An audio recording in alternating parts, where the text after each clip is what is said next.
Hi, this is John Pettigrew, and you're listening to Talking Through My Hat, a podcast about books, bookish businesses, and the fantastic people who create them.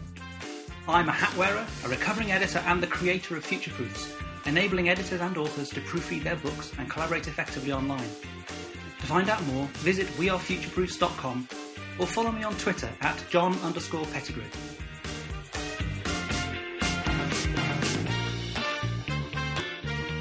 Welcome to Talking Through My Hat. Today I'm talking to Emma Barnes, the founder and CEO of Snowbooks, the award-winning independent trade publisher.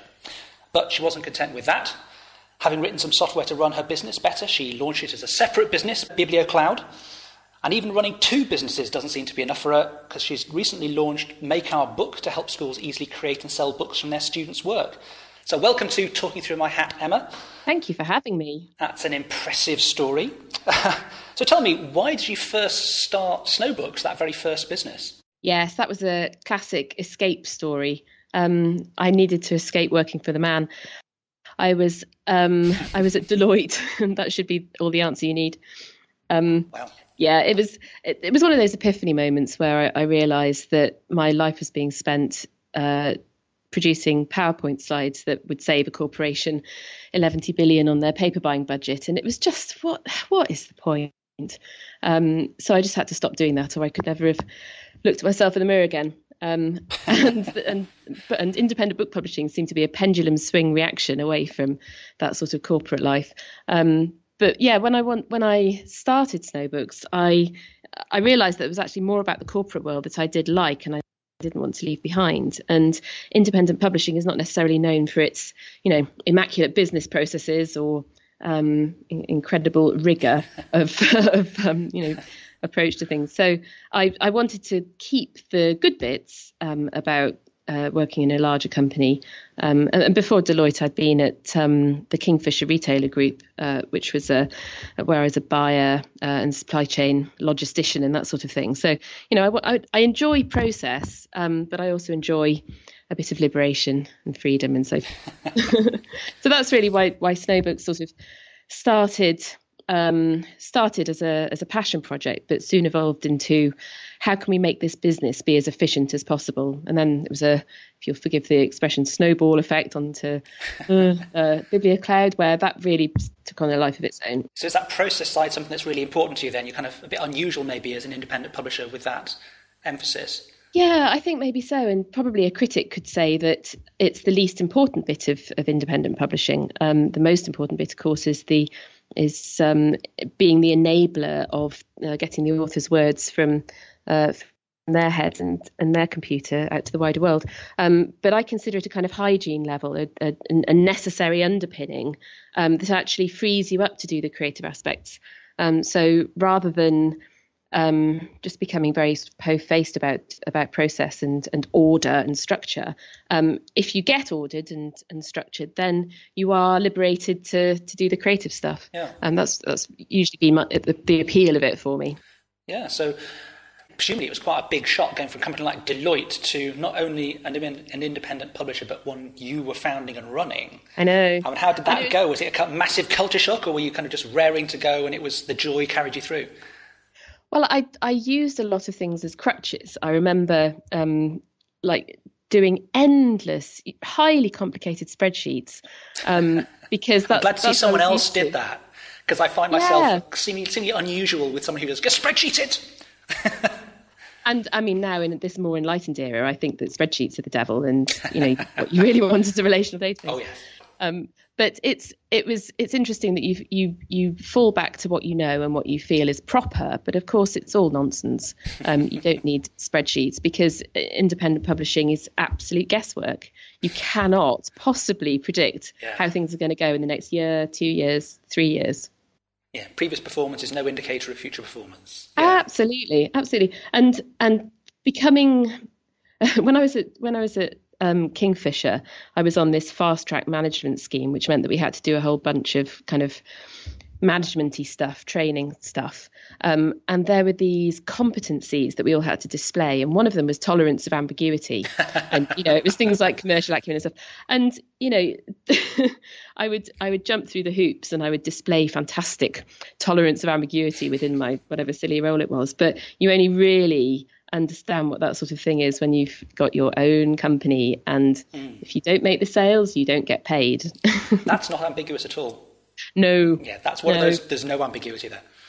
Well, absolutely. So did you find that management training useful to you kind of later on when you were doing your own stuff? Or was it just one of those, well, it was kind of interesting, but, Yeah, I mean, it's difficult to discount knowledge when you've got it. I mean, it's quite easy to scoff and poo-poo it and say it's kind of silly and corporate. But on the other hand, there are certain things that I learnt back then that I sort of implicitly rely on now. Just, understanding a balance sheet, being able to do cash flow forecasting. It's just that there are some basics. But the most difficult thing back then was influencing vast numbers of people. When I was a buyer at B&Q, I was responsible for delivering against activities that required 17,000 people to do what was expected of them. And I don't miss that. It's a slightly smaller team now. Yeah, absolutely. Perfectly sized. Of course. So you've launched businesses a few times now. We started with Snowbooks and then Bibliocloud and now Make Our Book. Why do you keep doing it? Is it just boredom, or is there a greater plan, or does it just seem to happen? They spontaneously generate around you. Well, I think with Snowbooks, it's like pulling the one-armed bandit. It's absolutely an addiction and a gamble, because, like I say, there's no possible way that you can know whether a book is going to work. It's not a meritocracy, and you just have to keep rolling the dice. And I'm inherently quite prone to gambling, so I think that keeps me going.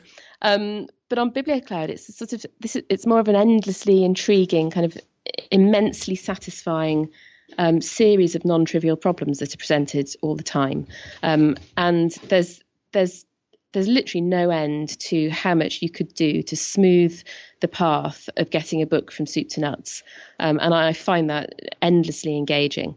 And then with Make Our Book, it's almost like self-actualization, because that's the perfect coming together of being able to program, which I've put a lot of personal effort into, adoring books and knowing how happy they can make people.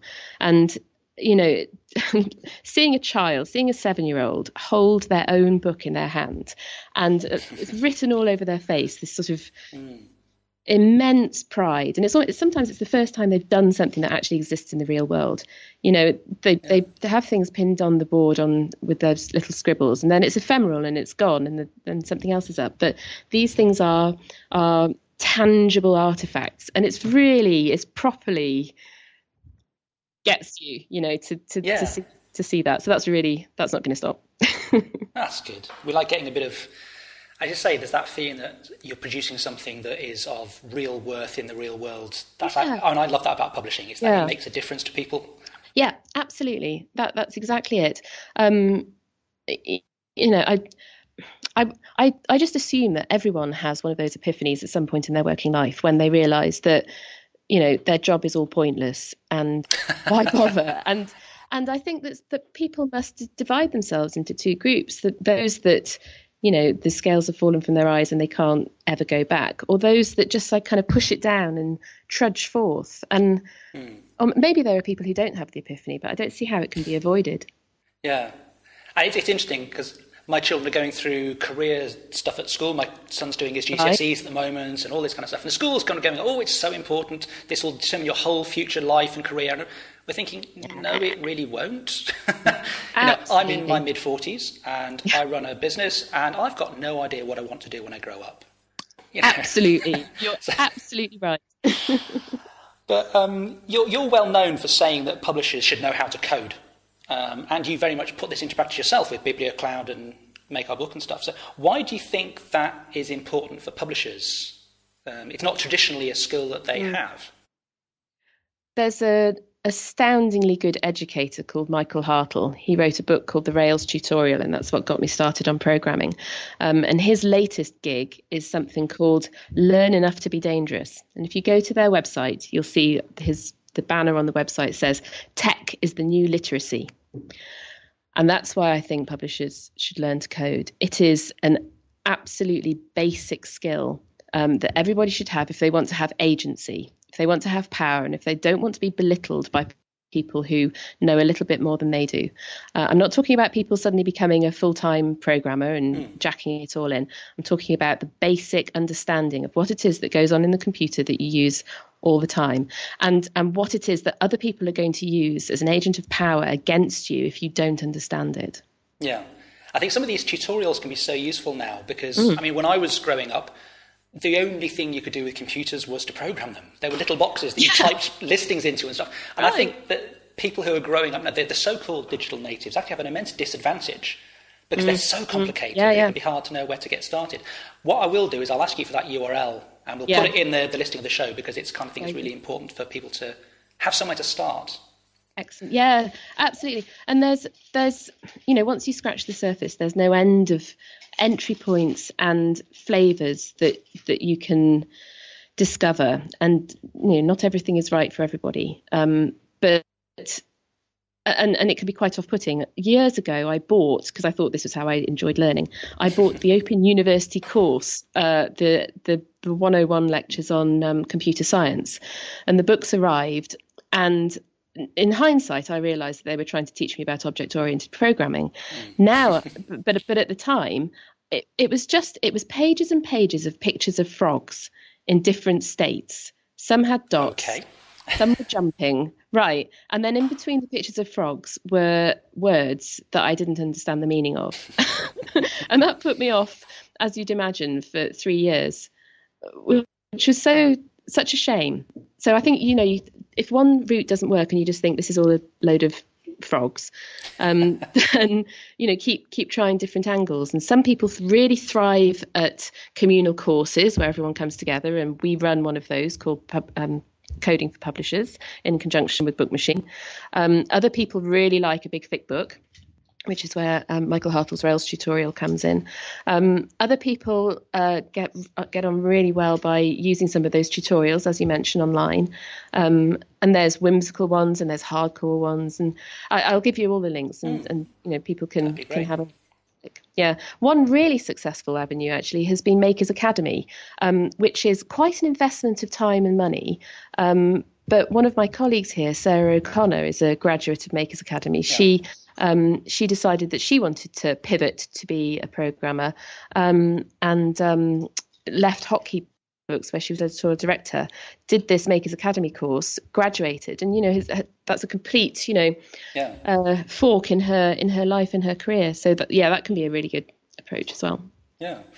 It often, as you say, you've got to find the right solution for you, because people get scared by, here's a massive tome, and that's the way. But it's not. It's like when you're at school, they say, why will I ever need to know algebra, or why will I ever need to know French, whatever it is. Yeah.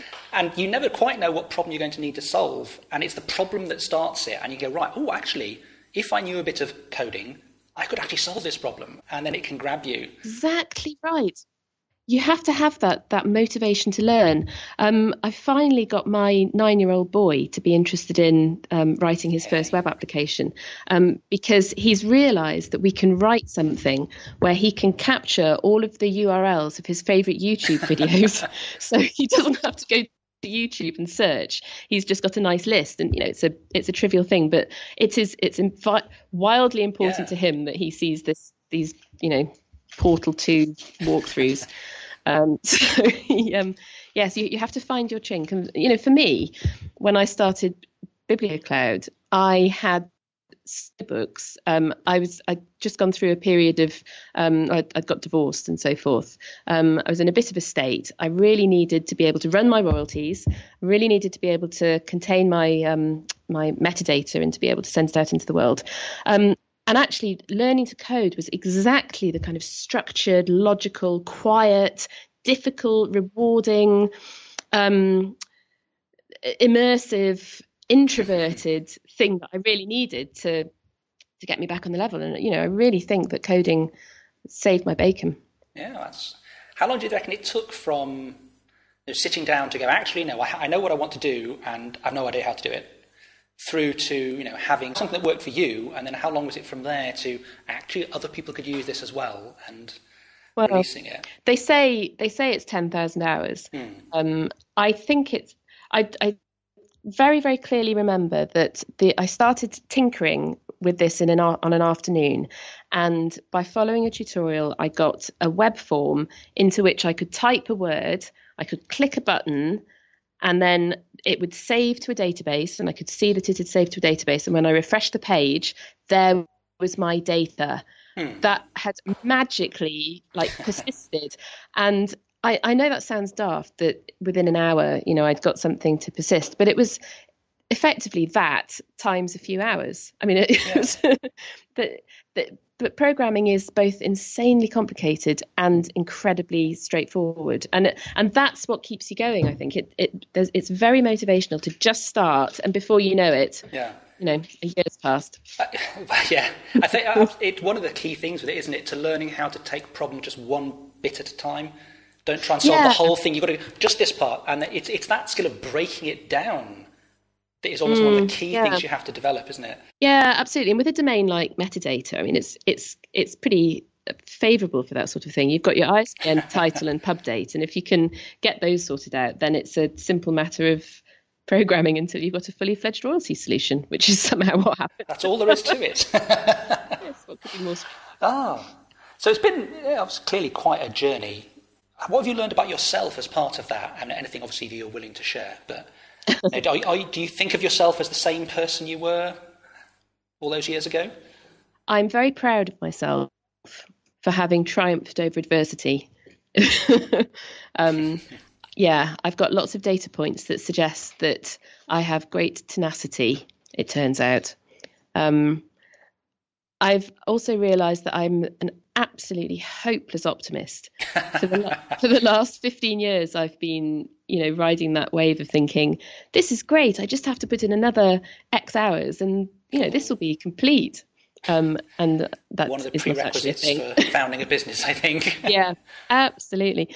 But it's been incredibly tough, and particularly with Snowbooks, where no matter how good you are, it is definitely just all down to fluke, and you can't take credit for the books that work, and you can't blame yourself for the books that don't. You can do the absolute best that you can, and you can be a good publisher, which is to make the books public to the best of your ability, but you can't take credit and you can't take the blame.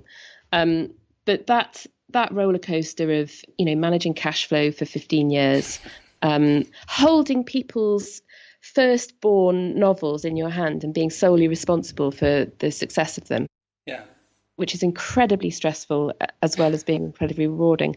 And, all of that means that we write very good software, because it's not just about the bits and bytes. You have to really understand the story and the fear and the horror and the pressure and the endless unremitting terror of publishing.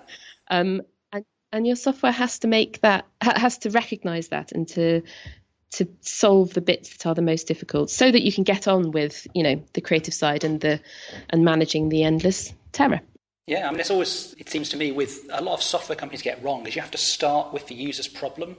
You have to really know what their pain is and what they're trying to achieve. Absolutely. And then build a tool that's going to address that. Yeah. And having had these 3 different businesses, I'm really clear that it's much easier to sell something that solves a pain than it is to sell something that sort of enhances something that is already okay. Yeah. And do you think that's one of the kind of key differences, in a sense, between that publishing business, where you can do a fantastic job, but it's completely almost disconnected from success? Yes. Do you think there's more direct connection in the software side? Yeah, I think there is. It's more of a joined up loop where people, somebody can say, we struggle to do the following publishing process and it is taking us ages, and there's a price tag attached to it. We know that we're losing X hours or X amount of money, and that can be solved and measured and fed back into the loop again to make it even better. So yes, it's much less stressful because it's more predictable. Yeah, that's good. So what's the thing that keeps you coming back every day and sitting down and, well, I mean, not just bashing out code because you've got to do the Snowbooks stuff or the whatever, you know, or the accounts or whatever it is that needs doing. What keeps you coming back? Oh, it's such a good question. Who knows? I think it is a mixture of need, because these are businesses from which I need to extract money in order to live and to support my team, as well as it's the search. It's the search for the correct thing, whether that's the right sort of code, the right sort of book, the right sort of fit. You know, it's really nice to be able to engage with something as a craftsperson, to not sort of dash something out and to think, well, that's it, that's done. It's nice to keep chamfering and honing and improving. Sort of aligned with that is the fact that you're always learning new things. So, you know, the code that I wrote 2 years ago is almost laughable compared to what I understand now. And I'm not going to just let that exist in the world. That needs to be improved and changed. And some of it is completely hidden under the hood and disguised from any of our users. But ultimately, it all comes down to technical debt. You know, if you've written code that is less than perfect, then that is going to bite you at some point in the future, whether it's because it's difficult to maintain or it's costly in terms of it requiring more computing power, which ultimately turns into dollars at some point. So yeah, and I think what you said earlier is true, that you break down these enormous goals into bite-sized chunks, and it's less a question. I mean, I never really think, oh God, how am I going to get up in the morning? My mind is composed of tiny elements that all add up to make the whole.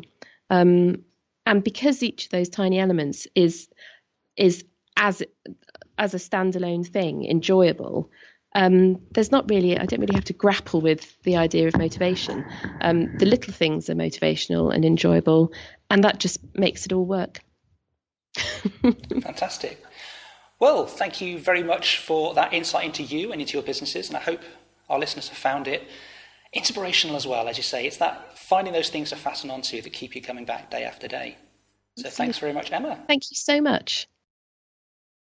I want to thank Emma again for that interview. It was a fascinating conversation, particularly hearing about the epiphany moments that can change the direction of your life and take you in completely new ways that you never would have thought of, that can bring such pride and joy, particularly in books as lasting artefacts that can make real differences to people's lives. I love Emma's focus on process, not for its own sake, but because it can liberate us to be more creative in our jobs, in our lives. And I really share that and think that's really important. And also her passion, of course, for coding as the new literacy, the basic skills that we need to move in this world and to have agency and not be taken advantage of. So thank you, Emma, again. If you haven't checked out Bibliocloud, I'd advise you to go and do so. And as we suggested, in the description to the podcast, you will find some links to some of those resources that Emma was advising us to go and take a look at. So if you've thought about doing some coding and have never really found the time or the right opportunity, why not try out? Take a couple of hours and build your first web application. Beyond that, thank you very much for listening, and I hope to see you next week for more Talking Through My Hat.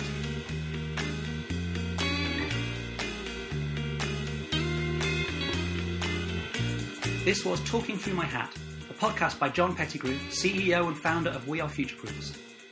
Please let me know your thoughts by leaving a review at Apple Podcasts or by commenting on our website, myhat.wearefutureproofs.com.